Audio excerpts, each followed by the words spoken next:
Ongi etorri guztioi, Maria Txibite laugarrengo aurkeztuko da PSN-eko zuzendari izatera. Asteburu honetan helduko dio PSN-ek bere 13. kongresuari eta ordezkari sozialistek Txibite izendatuko dute berriz idazkari nagusi izateko. Ikasle greba antolatu du gaur Ikamagazte antolakundeak. Hego Euskal Herriko hiriburuetan piketeak eta mobilizazioak egin dituzte Euskal Herrirako hezkuntza propio baten beharra aldarrikatzeko. Gasteizko SDA Factory etxetresnen enpresak planta itxi eta 55 langileak kaleratuko ditu. Enpresaren enplegu erregulazio espedientea negoziatzeko aldia amaitu da eta zuzendaritza eta sindikatuak ez dira ados jarri. Ondorioz, enpresak planta itxiko du eta ez die kalte ordainik emango behar ginei.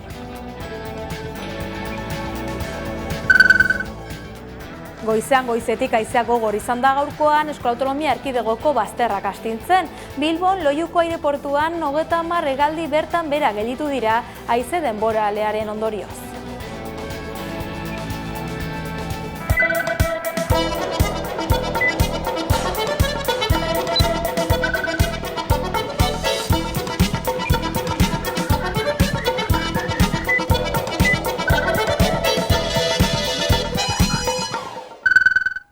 Aldaketa dator Beñat Rodrigo Kiliki Fresko musikariarentzat.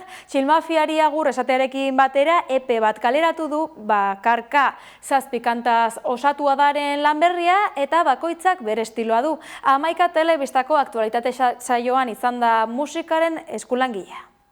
Amaiera, kasiera bat dakar, Txilmafiaren amaierarekin batera Kilikik bakarkako lana kaleratu du.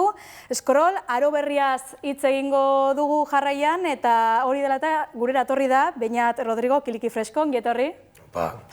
Hasteko zalantza bat daukat, kamaratzen ere galdetu dizut, Kiliki Fresko edo Beñat Rodrigo? Beñat Rodrigo edo Kiliki Fresko? Berdin zaitegia zen. Bale, bueno. Ongi, orduan. Beñat, interneten sartu gara, zuri buruzko informazio bila, alere, denodakigu interneten jartzen duen guztia ez dela sinetxi behar, beraz nola aurkeztuko zenuke zure burua? Ni naiz Beñat, Kiliki, musikaria, ahí está, no? Sola, en general, bai. Bueno, musikaria, esan bezala, saretan ere musikaren eskulangile bezala aurkezten zara. Zer esan nahi du musikaren eskulangile izateak zuretzat? Pues ez dakit, ez dut uste oso sortzaile naizenik ni, sabes? En plan, gero ere sortzerako orduan, como que naizela oso formula batzuk errepikatzen ditu, tabar, ez dakit. Ez du alatuz berria sortzen, sin más. Zer esan, orduan, zure iritziz, sortzailea izatea eta eskulangilea izatea bereiz egin behar dira? A ber, da como debate bat ja filosofikoago ez, baina sin más, ez dakit. Azken boladan ez dakit oso ados nagoen biografia horrekin, baina ez zait hobe bat bururatzen, osea, que más da. Artista bezala, desberdindu egiten dituzu Beñat eta Kiliki? Ez. Artista bezala ez, ke ba, zerbait egiterako orduan ez dut pentsatzen hau Kilikik erran behar du, sabes? Ere ez dut uste pertsonai, oso nire pertsonaren gandik oso urrun dagoen pertsonai bat dudanik, sabes? Orduan ez dago eskizofrenia, oso ez dago bipolaritate handirik hortan, sabes? Finean zuzara. Finean, azkenean zuzara, ez? Nire proiekzio bat, baina beno, sabes? En plan, jo que sé. Eta zu talde desberdinetan ere ibilizara aurretik, aipatu bezala, orain bakarkako bideari ingo diozu, zer dela erabaki hau? Ba, duela urte terdi, ni neukan musika egiteko gogoa, eta Txilmafiarekin ez genuen erabakia gur esatea, baina beno, ja ikusten zen ez dagoela dinamika oso, sabes? Oso lan dinamika potenterik, orduan sin más, pues hasi nintzen kantak egiten. Eta konturatu nintzenerako, pues, EP formak zeukan gutxi gora bera, sabes? Eta kolaborazioak egiteko asmorik baduzu diska berri hontan? Hontan ez dago. Ezke egin dutera oso kaseroan nire etxean, patxadat, naizia mugitu Iruñatik, Iruñan nengoen, ez gonden ez biran ez deusez, orduan. Ez, hontan ez. Gero nahi ditut atera, esan, de hecho urrengoa izanen da kolaborazio bat, zeia grabatuta daukat, baina nahi dutut egin, bai. Kolaborazioak aipatu ditugula, aurretik ere egin dituzu pila bat kolaborazio, ez da, bakarrik Chill Mafian egon zarela, baizik eta mugitu izan zara Euskal Herriko eszena musikalean. Lehen aipatu dugu, Chill Mafiaren azkenengo diskoa agur bat da, eta ez da egin izan duzun azken agurra. Horren erakusle da, esaterako, nire lankide Irati Agirrek ekarri digun diska hau, Irati Agirre bizi musika saioko eskulangila bezala definitu dezakegu. Zer duzu esateko diska honen inguruan? Pues oso guapo dago, beritu, hau da nire aurreko taldearen diskoa. Singlea. Berez egin genituen kanta gehiago, 6-7 egin genituen, baina COVID-ak harrapatu gintuen, eta ez geneukan dirurik gainera horako zerbait grabatzea oso garestia da konparatuta Chill Mafiarekin egiten genuenekin, sabes? Guapo da, gomendatzen dizuet, oso guapo, bai. Entzuteko orduan. Bai. Eta entzutekoa ere, orain kaleratu duzun LPA, zer dela eta LP bat, zer dela... EP barkatu. Bai. EP bat, zer dela eta formatu hori, argi dago, hau egin zenunetik orain egin duzun diskak ez daukala zer ikusirik. Ez. Formatu hori ez dakit. Enion luzapen gehiago ikusten, sabes? En plan, enukan gogoak kriston disko bat sortzeko, sabes? Eta nituen soilik bi kanta atera nahi, sabes? Ez dakit. Ez nituen gehiago egin, zenolabait ikusi nuen, zegoen puntuan ongi zegoela ustea, como hasta aquí, esto se ha acabado. Ze momentutan zaudezu profesionalki, pertsonalki, beharra sentitzen zenuen aro bat hasteko, zerbait berria egiteko, atzean usteko aurreko guztia eta hutsetik hasteko, edo jarraipen bada? A ber, ez dut uste haustura bat denik, inolaz ere. Desberdintasun bat dago eta diferentea da, baina ez dut uste haustura radikal bat denik. Bai gogoan nituela, pertsonalki sentitzen du nagoela beste, aldaketa puntu batean eta uste nuen ere, sin más, estetikoki horregatik beste green batzuk nituen, sabes? Baina ez dut uste denik 180 graduko buelta bat, sabes? Si eso, 80 gradutakoa. Un poquito baina, sin más, sabes? Eta jarra provokatzaile horrekin jarraitu nahi duzu, edo? Ba, ez dakit, igual, bai, ez, egon baldin bada, ez da era konstientean edo, sabes? Ez dakit. Botako dut, eta zerbait provokatzen badut, pa izanen da provokatzaile. Aldarrikatzaile igual bai, edo? Ez dakit, depende a quien le preguntes. Eta, orain bai, nola definituko zenuke, nola salduko zenuke kaleratu duzun lana?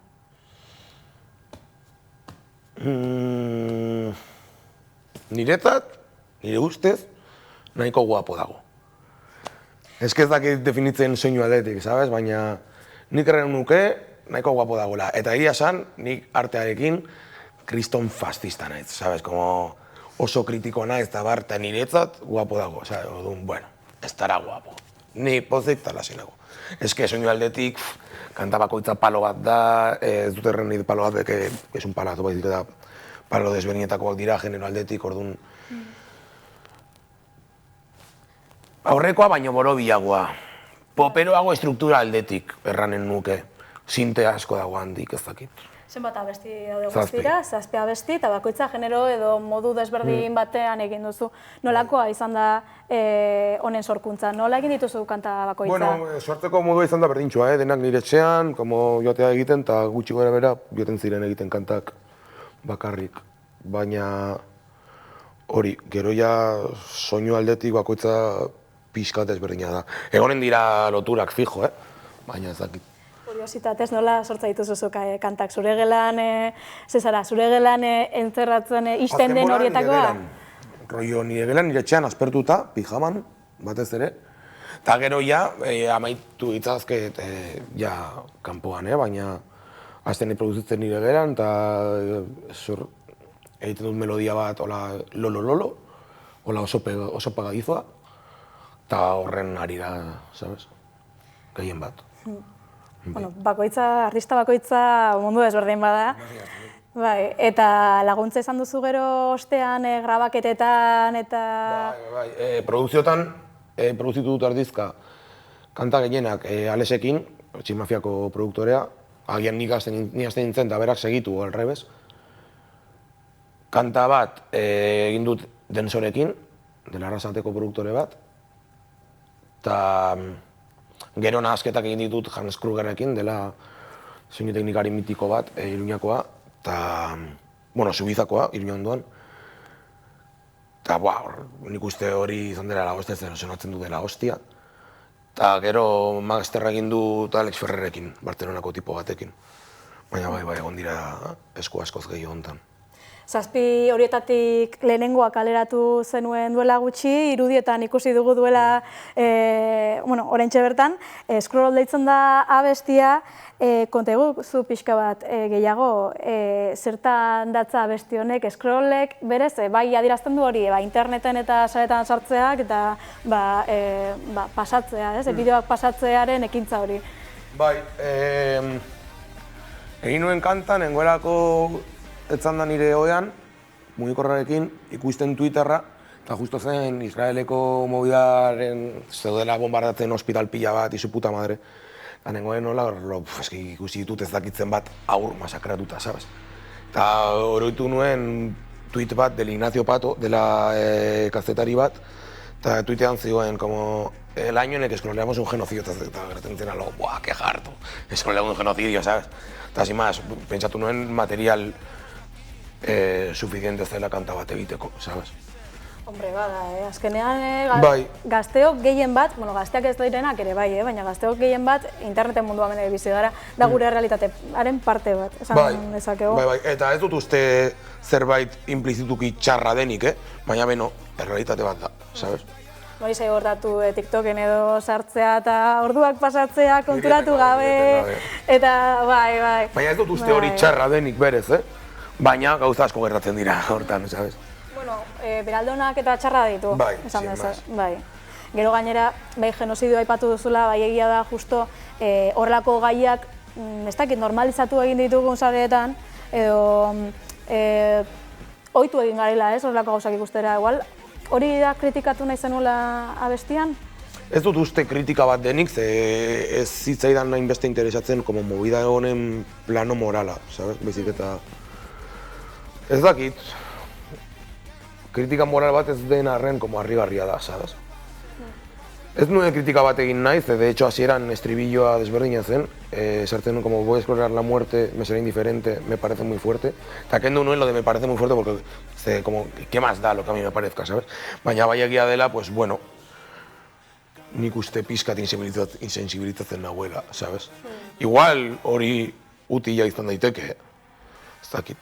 Nik uste movida honen ondoriek hemen diko eta 10 urte ere ikusiko dira. Bai, ikusiko ditugu denok. Bai. Eta, beste kantei dagokionez, bada azpimarratu edo nabarmendu nahiko zenukeen kantaren bat edo mezuren bat? Ez, ezkenago egia esan dagoen denekin nahiko pozik. Egia esan orduan denak entzutea. Eta aurrera begira, zertan zaude lanean, zerbait aurreratu aldi guzu, zer egin guzu? Nahi ditut singelak atera, patxadaz, daukat, konfirmatu behar dut beste partearekin, baina daukat kolabo bat ateratzeke. Konfirmatu behar dut beste partearekin ongi atorkion ateratzea eta bar. Baina bai, nahi ditut single batzuk bota, patxadaz, egon urtetxo bat edo urteterdi biratzen, eta gero ja pentsatuko zieso zer egiten, sabes? Hora, kontzertuak eta egingo dituzu? Bai. Eta hau kontuan izanik, zer esango zeniek ikusentzulei, diskoa entzun dezatela? Diskoa entzun dezatela, ongi jan dezatela, eta jazta. Kamararen bati esan nahi gozu zuzenean, bitu. Horre, laugarren kamara dugu. Diskoa entzun, ongi jan, eta aurre dan. Bueno, hau kontuan izanik, zure bide berrian sorte ona opari izugu Hamaika telebistatik, eta bukatzeko joku bat egingo dugu, nik hitz bat esango dizut, eta zuk burura atorkizun lehenengo gauza esan behar diazu, bai? Prest? Bai. Musika? Guapo. Ripagaina? Cringe. Txilmafia? Agur. Eta Kiliki? Opa. Ba, listo, orain bai, mi esker Beñat gurean izatearren. Zuei. Politika gaietara goaz orain, migrazioaren kudeaketarako egiturazko immigrazio plan bat eskatu du Jaurlaritzak. Atzerritarren legea moldatu du Espainiako gobernuak, PSOEk eta Junts per Kataluniak akordioa egin ostean. Asteazkenean Eusko Jaurlaritzako eta Kanaria Uharteetako gobernuen kideek alderdi politikoetako eta gizarte eragileen ordezkarien bilera egin dute Gasteizen migrazio akordioa eta lege dekretuaren inguruan hitz egiteko. Atzerritarren legea moldatu du Espainiako gobernuak PSOEk eta Juntsek akordioa egin ondoren. Asteazkenean Eusko Jaurlaritzako eta Kanaria Uharteetako gobernuen kideek alderdi politikoetako eta gizarte eragileen ordezkariekin bilera egin dute Gasteizen, migrazio akordioa eta lege dekretuaren inguruan hitz egiteko. Pozik agertu dira biak lege dekretua onartu delako eta migrazioaren kudeaketari egiturazko erantzuna ematea eskatu dute. Azkenean guk eskatzen duguna da migrazio politika struktural bat egitea eta hainbeste gaiak jorratzen dituzten politika hori egotea plan estruktural batean. Azkenean estatu mailan daukate kompetentzia pila bat, gu daukagun beste kompetentzia batzuk, baina azkenean behar dute eta nahi dugu bere plana eukitzea. 252 migratzaile adingabe hartuko ditu Hego Euskal Herriak Madrilgo lege aldaketaren arabera. Aurreikuspenen arabera, Nafarroako gobernuari 174 dagozkio eta 98 Eusko Jaurlaritzari. Besteak beste banaketa egiterakoan aintzat hartuko da erkidegoek orain arte egin duten ahalegina. Hori dela eta orain arte migratzaile gehien jaso dituzten erkidegoek ordaina jasoko dute. Nerea Melgoza Jaurlaritzako ongizate erronka demografiko eta gazteria sailburuak adierazi du lege dekretua adintzikiko migratzaileen kudeaketan eman beharreko urrats bat dela, baina ez azkena, eta azpimarratu du aparteko funts bat aktibatuko duela. Egiturazko immigrazio planaz gain azaldu du lege dekretuan faltan botatzen dituztela honako puntu hauek. Iparraldeko mugaren irizpidea ezartzea, jatorrian formazioa emateko eta kontratatzeko proposamena, jarduerak finantzatzea eta bidean dauden adintzikikoentzako plan bat sortzea. Korrikak lotzen dituen 7 lurraldeen bitartez, Euskararen iragana, oraina eta etorkizunari buruz hausnartuko dute Jalgiadi filmean, crowdfunding kanpaina abian jarri dute dokumentala garatu ahal izateko. Korrika kalera irten eta furgonetari tipi-tapa segitza baino askoz gehiago da. Euskara sustatzeko euskaltzale bakoitza jartzen duen aletxoa baino gehiago da. Korrika bada herri honen bihotzaren isla. Badu zerbait irriz eta negarrez jartzen gaituena aldi berean. Unkidura eta emozioa sortzen diguna. Eta nola ez, euskararekiko afektua eta txikimendua sortzen dituena. Korrika hori baino gehiago ere bada, herri honen nortasunean eragiten du. Eraikuntzan eta horretan ere aletxoa jarri nahi dugu. Mirokutan ekoiztetxeak eta Korrikak Jalgiadi sortu dute. Guazen korrikak, ona aukera Jalgiadi euskaraz, laga erdara, bizigan horaz. Euskara Jalgiadi kanpora idatzi zuen Bernat Etxeparek Linguaren Basque-Country Gitaen liburu hartan, euskararen lehen liburuan. Berak oso argi zuen hasieratikan, euskarak biziren nahi balin bazuen, etxetikan mundure egin behar zuela jauzi. Eta horretarako aurkezten dizuegu Jalgiadi dokumentala. Bertan, euskarak egun dituen erronkak jarriko ditugu erdigunean, eta hori lortzeko bihotza eta burua uztartu beharko ditu. Ezin zaie entzungor egin euskalgintzaren kontseiluak egindako adierazpenei, larrialdi linguistikoan gaude. Zoritxarrez, euskararen normalizazio eta biziberritze prozesuaren azken hamarkadetako susperraldia eten dela erakusten duten zantzuak nabarmenak dira. Euskarak arnasa behar du, bizitzeko eta aurrera egiteko. Aekan argi daukagu hamarkada honetan egiten ditugunak edo okerrago egiten ez ditugunak euskararen etorkizuna markatuko dutela. Dokumental honek azken finean aukera emango digu euskararen inguruan hausnartzeko eta eragiteko. Euskarari eta korrikari buruzko Jalgiadi ikusentzunezkoa zabaltzeko eta sustatzeko baina euskaltzaloen laguntza behar dute. Crowdfunding kanpaina abian jarri dute dokumentala garatu ahal izateko. Honela korrikaren izena mundua zabaldu nahi dute. Filma hau aurrera ateratzeko crowdfunding kanpaina jarri dugu martxan. Filmak AEK-aren babesa dauka, orain zurea behar dugu. Beategiaren Euskal Hedabideen aurtengo urtekarian ere jasotzen zen proiektu eta azterlan ugari daudela martxan euskarazko komunikazioaren ekosisteman, eta horiek indartu, babestu eta lehenetsi behar direla eta berriak sortu. Eginkizun horretan bide gurutzen euskal hiztun komunitatearen aldeko bidea hartu.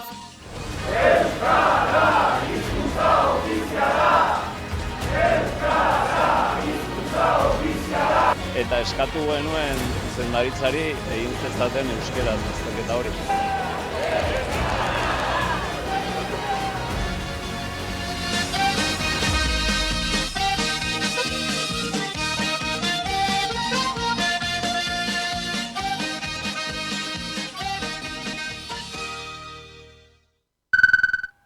Burlatako gaztetxearen aferan udalak jakinarazi du gazte asanbladako kideekin hitz egiten saiatu dela eta alternatiba bat eskaini diela. Adixetasunei. Bai. Printzipioz ez. EH Bilduko Burlatako alkatea den Berta Arizkunek No Galera 2025 proiektua aurkeztu du gaur emandako prentsaurrekoan. Burlatako herrian uholdeak izateko arriskua arintzera bideratutako ekimena. Prentsaurrekoan, alkateak zehatz-mehatz azaldu ditu obraren ezaugarriak. Datorren hilabetean abiatuko dituzte obrak eta 6 hilabetez egonen dira. Burlatako kokapen geografikoa dela eta uholdeak erabat saiestuko ez dituen arren, uholdeen intentsitatea murriztea aurreikusten da, azken urteotan areagotu egin baitira. Prentsakoek hitza hartu dutenean izan da aste honetan 2 gazte kateatuen gaia mahai gainean jarri denean. Alkateak adierazi duenez, ez dago gaztetxea desalojatzeko arriskurik. Hala ere, baieztapen hori ez dator bat errealitatearekin. Proiektuak berak gaztetxea hartzen duen eraikina eraistea dakarrelako. Guk nahi dugu beraiekin adostu batera iristea. Bai. Printzipioz ez. Momentu honetan, gure posizioa da haiekin zerbait adostea.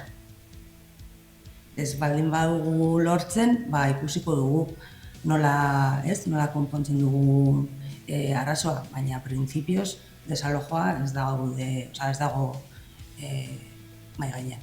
Arizkunek argitu du halaber udalak lokal berri bat eskaini diela gazteei Joakin Azkarate kalean, baina nabarmendu du gune horretan ezin izango dutela kontzerturik edo jarduerarik egin. Eta horrek nabarmen mugatzen dituela gaztetxearen aukerak. Eskaini genien lokal bat, zede bezala erabiltzeko, gero beste espazio bat gauzak gordetzeko, eta gero aukera ematen diegu hainbat aktibitate egiteko urtean zehar.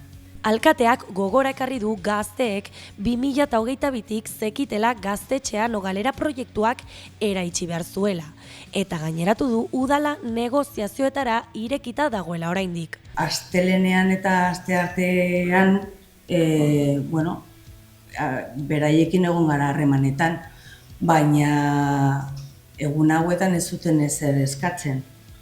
Guk pasaren astean bidali genien azken proposamena, haiek esan zuten ezetz, eta haien urrengo pausua izan zen astelenekoa. Burlatako gazte asanbladakoen iritzia berriz bestelakoa da. 24 orduz 2 gazte kateatu ziren eta horren ostean iragarri zuten martxoaren 29an mobilizatuko direla euren egoera aldarrikatzeko.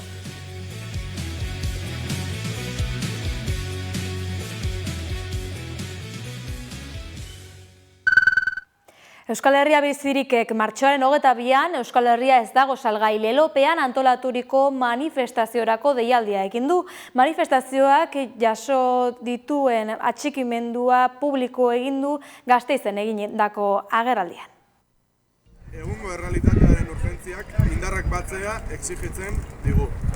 Euskal Herria bizirikek martxoaren 22an Euskal Herria ez da osagai lelopean antolatutako manifestaziorako deialdia egin du. Manifestazioak jaso dituen atxikimenduak publiko egin dituzte Gasteizen egindako agerraldian. 140 atxikimendu baino gehiago jaso ditu ekimenak, eta antolatzaileak pozik agertu dira jasotako sostenguarekin. Adierazi dute horrek lurraren defentsaren beharra eta auziarekiko dagoen konpromesua agerian uzten dituela. Enpresa handiak babestuta lurraldea suntzitzen duen lurralde plan sektorialari aurre egiteko unea dela azpimarratu dute. Manifestazioa martxoaren 22an arratsaldeko 6etan abiatuko da Gasteizko Bilbo plazatik. Bertan Euskal Herri guztiko lurraren defentsan aritzen diren plataformen aldarriak ikusteko aukera izango dela adierazi dute. Kultur arloan Gaizka Izagirre pantaiak euskarazeko kidea dugu, pantaiaren beste aldean. Kaixo Gaizka? Kaixo, egunotan ere euskarazko eduki oso interesgarriak iritsi dira. Adi. Netflixen Adolescence, nerabezaroa, miniseria, thriller psikologikoaren eta dramaren artean kokatzen den historia honen ardatza Jamie Miller da, ikaskide bat hiltza leporatu dioten 13 urteko nerabea. 4 ataletan, bakoitza plano sekuentzia bakar batean grabatua, gertaera horrek bere familian eta komunitatean dituen ondorioak aztertuko ditu. Alor teknikoa narratibaren aktoreen lanaren eta oroar hizkuntza zinematografikoaren zerbitzuara jartzen denean, Adolescence bezalako proposamen biribilak eta sendoak jaiotzen dira. Max plataforman Azken Erromantikoak filma lurreratu da, David Pérez Sañudo bilbotar zinema zuzendariaren film dramatikoa da, Txani Rodríguez laudiotar idazleak 2008an idatzitako Los Últimos Románticos eleberrian oinarrituta, eta Miren Gaztañaga protagonista duen film ederra da. Abentura fantastikoen zaleentzat, denboraren gurpilaren 3. denboraldia Prime Videora iritsi da, herrixka bateko 5 gazte xumeren bizitzak betiko aldatuko dira, emakume ez ezagun boteretsu bat iristen denean. Movistar Plusen Furiosa, Mad Max Fury Road film ikaregarria baino 15 urte denago girotua, spin-off edo prekuela gisa aurkezten da, Mad Max frankiziaren 5. filma da, eta Furiosa pertsonaiaren jatorria azalduko du. Anna Taylor-Joy du protagonista. Beldurra gustoko dutenentzat aldiz, Watcher, Movistarren, Ishana Mait Shyamalan zinegile ezagunaren alabak zuzendutako filma da, Mina, 28 urteko artista, Irlandako mendebaldeko basoan galdu da. Aterpea aurkitzen duenean, harrapatuta geratuko da gauero izaki misteriotsuek behatu eta atzetik dituzten 3 ezezagunekin batera. Eta azkenin, primeran plataforman The Morning After telesaila, Nina Morgan, 25 urtekoa, Lurmutur hiriko hondartza batean esnatu da, biluzik, etxetik 6.000 kilometrotara. Eta zeukan guztia lapurtu diotela ohartzen da. Argi dagoena da gauzak ez direla behar bezala atera. Eta gogoratu, estrainatzen diren euskarazko nobedade guztien berri izateko, zernonikusi.eus webgunean topatuko dituzuela. Osteguneko albiste bilduma txiltxokorekin amaituko dugu, badakizue, euskarazko berri gehiagorako sartu gure sare sozialetan edo kuskuxatu gure atari digitala. Ongi izan.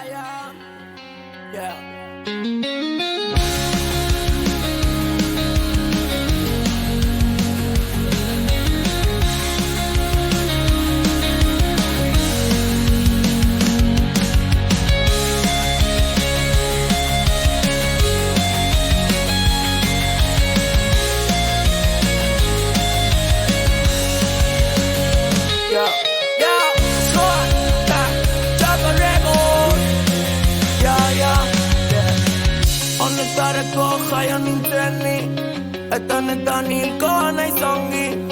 Kantua zure Espainetan soilik, baina etxaiet ikusten hemendik. Ez da salmetan zaindu maite duzun hori, Kantuen itzala betiko taletan, zure Espainetan soilik. Ez diran bitatean, zure tanitzen.